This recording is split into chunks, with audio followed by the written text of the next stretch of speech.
ሰላም ሰላም ውድ ተከታታዮቼ እንደምን ዋላችሁ? ሰላም ናችሁ ወይ? እግዚአብሔር ይመስገን አዲስ ነኝ። በጥገኝነት ሂደት ዙሪያ በጀርመን ሰራለሁ።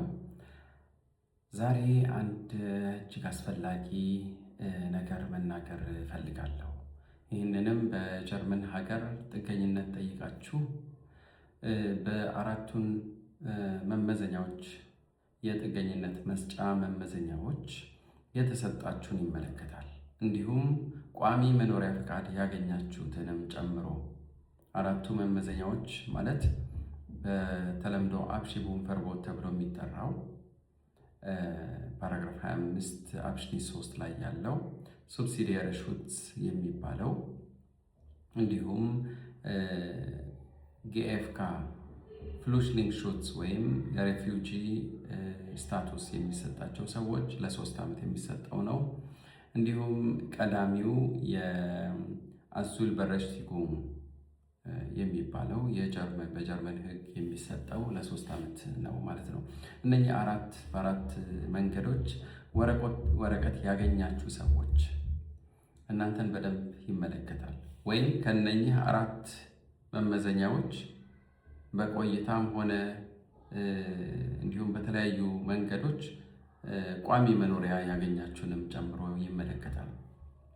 ምንድን ነው የተፈጠረ ያለው?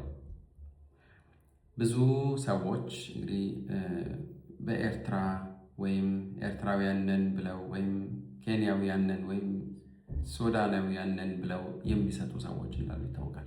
አሁን እዚህ ላይ ምንድን ነው ጉዳዩ? ኦኬ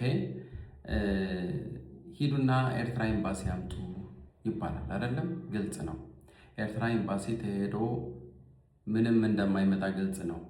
ወይም ጥረቶች ይታያሉ። አንዳንድ ጥረቶች መደረግ ይኖርባቸዋል ተብሎ እኔ ብዙ ጊዜ በዚህ ዙሪያ እናገራለሁ። ጥረቶች አድርጉ፣ ካልተቻለ ግን ጉዳዩን ወደ ኢትዮጵያ ማምጣት ይቻላል። ምክንያቱም ከዛ መምጣት ካልቻለ ከዚህ መምጣት ይችላል በሚል ላለፉት ጊዜያቶች ብዙ ስናገር ነበር እኔ እና በዚህ ምክንያት ደግሞ ብዙ የተሳካላቸው ሰዎች አሉ። ወረቀቶቻቸውን ጥሩ የሆኑላቸው አልፈው እንደውም ዜጋ የሆኑ ሰዎች አሉ። ግን አሁን ካለፉት 2-3 ወራት ጀምሮ አዳዲስ ነገሮችም እየሰማን ነው። በሰላም 9 ዓመት 10 ዓመት 15 ዓመት በዚህ ኤርትራውያንን ብለው ወይም ኤርትራ ዜግነት አለን ብለው ታምነው ወረቀት ተሰጥቷቸው ከቆዩ በኋላ ከዛ መጨረሻ ላይ በምንም ተአምር ወደ ቋሚ መኖሪያ ፈቃድም ሆነ ወደ ዜግነት ማመልከት የጀርመን ዜግነት ማመልከት ሆነ ምንም አይነት መንገድ ሲጠፋ ጉዳዩን ወደ ኢትዮጵያ የሚያዞሩ ሰዎች ብዙ ናቸው እንዳልኳቸው።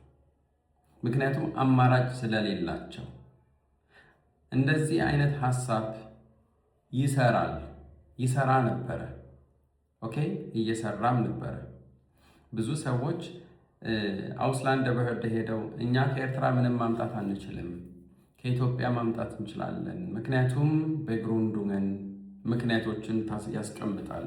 እንደ ምክንያትነት ሁሌ እንደምናወራው የሚቀመጠው ምንድን ነው?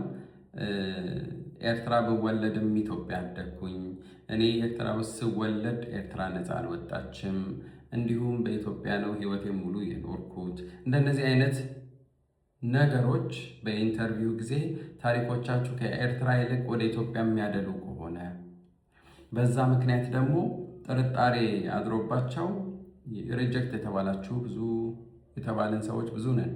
ይህም ወረቀት አምነውን ደግሞ ወረቀት የሰጡን ሰዎች አሉ። ያንን ምክንያቶች እያቀረብን አቅርበው ወይም ያቀረቡ ሰዎች ከዛ ከኤርትራ በኤርትራ ማምጣት ስላልቻሉ ከኢትዮጵያ ፓስፖርት አምጥተው ጉዳያቸው ሙሉ ለሙሉ ወደ ኢትዮጵያ ዞሮ በነበረበት ግን ቀጥሎ የቀጠለላቸው ሰዎች አሉ፣ ብዙ ናቸው። አሁን ግን ሌላ መዘዝ እያመጡ ነው። ምንድን ነው ጉዳዩ? ምን እየተፈጠረ ነው? የኢትዮጵያ ፓስፖርት ካመጡላቸው በኋላ መጀመሪያ ይጠይቋቸዋል። ኦፍኮርስ አውስላንድ በሄደ እሺ፣ ከዛም ቢሆን አምጡ፣ ከኢትዮጵያም ቢሆን አምጡ። ቨርባል ነው። በሽተቲጉም ወረቀት የለም። እኔ ብዙ ጊዜ ወረቀት ጠይቁ። እሺ ከኢትዮጵያ እንደማመጣ በሽተቲጉም ወረቀት ይሰጠኝ ይባላል። ግን በቃል ብቻ ይነግሯቸውና ከዛ የኢትዮጵያ ኤምባሲ ወይም እንደዛ ብለው የድሮ ፓስፖርታቸውን ፈላልገው ፓስፖርት አዘጋጅተው አዲስ ፓስፖርት ታድሶ ይመጣል። ያኔ ከሰጡ በኋላ እሺ ይቀበሏቸዋል። ምክንያቱም አውስላንድ በሄደ መጀመሪያው ስራ ምንድን ነው? ፓስፖርት ማጣራት፣ ኦሪጂናል ነው ወይስ ፋልሽ ወይም ፌክ ነው። ያንን ካጣራ በኋላ ምንድን ነው የተባለው? አሃ ያኔ እኮ ኤርትራውያን ስላላችሁን ነው በኤርትራ የሰጠናችሁ። አሁን ደግሞ በኢትዮጵያውያን ናችሁ፣ ስለዚህ ወደ ኢትዮጵያ መሄድ ትችላላችሁ ማለት ነው እያሉ ነው። ወደ ኢትዮጵያ መሄድ ትችላላችሁ ብሎ ጉዳዩን ወደ ባንፍ እየላከ ነው። ባንፍ ምንድን ነው የሚያደርገው? ቪዳሩፍ ነው የሚያደርገው። እስካሁን የሰጠናቸው በኤርትራ ነበረ ሲኖሩ የነበረ። ስለዚህ አሁን አዲስ ማንነት ስላላቸው ወደ ኢትዮጵያ መሄድ ይችላሉ። ይሄ እንደዚህ አይነት አሰራር አልነበረም። ብዙ ሰዎች ያለዚህ ጣጣ ጉዳያቸው ዜግነቱ ብቻ ተቀይሮ እንዲቀጥል ተደርጓል። በተለይ 14 ዓመት 10 ዓመት 9 ዓመት የቆዩ ሰዎች ምንም በሰላም ሲኖሩ የቆዩ ሰዎች ያጋጠመን ብዙ ሰዎች ሲደጋገም ነው እኔ ጉዳዩን ወደ እናንተ ማመጣው። ምክንያቱም መማሪያ እንዲሆነን ምንድን ነው የተባሉት? ወደ ኢትዮጵያ መሄድ ትችላላችሁ፣ ኤርትራውያን አይደለንም ብላችኋል፣ ጉዳዩን አጡዘውታል፣ መሄድ ትችላላችሁ እና መሄድ የማትችሉበት ምክንያት በጽሁፍ አስገቡ እየተባሉ ነው። ወዴት? ወደ ላለፉት ወራት ላለፉት ብዙ ዓመታት የተነገረው ሳይሆን አሁን ወደ ኢትዮጵያ ማትሄዱበት ማትመለሱበት ምክንያት ምንድን ነው?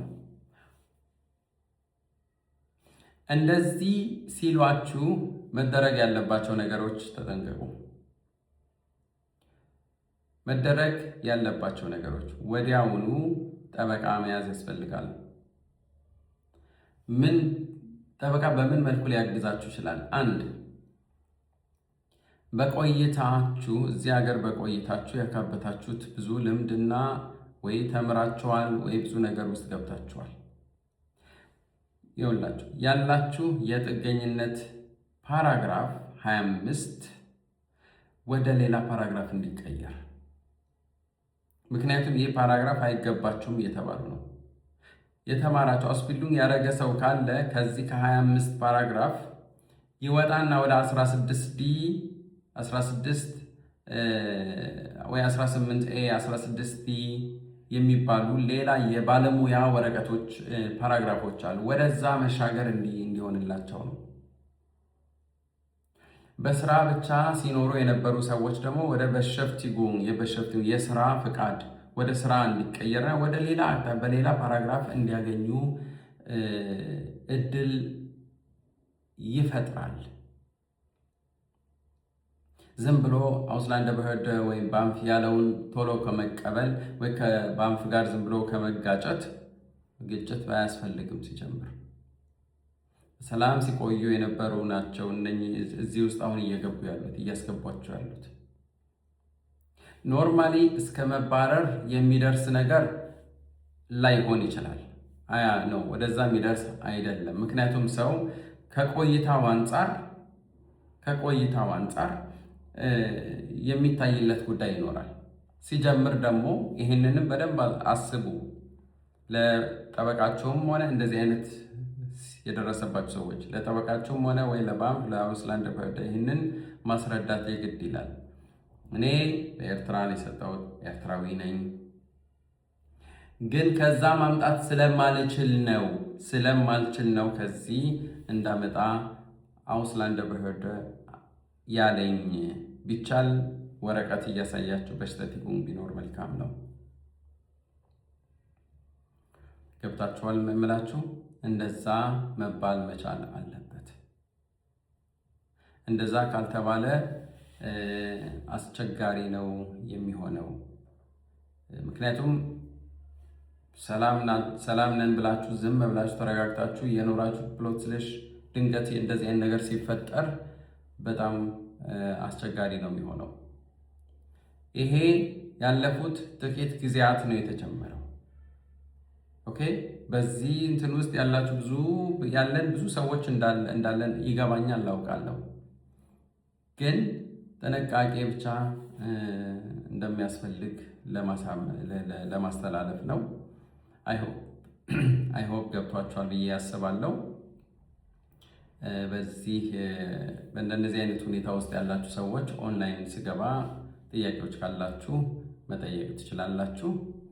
እንዲሁም በግል ደግሞ እንድታማክሩኝ ለምትፈልጉ ሰዎች ደግሞ በውስጥ መስመር ኮንታክት አድርጉኝ። መልካም ጊዜ። ቻው ቻው።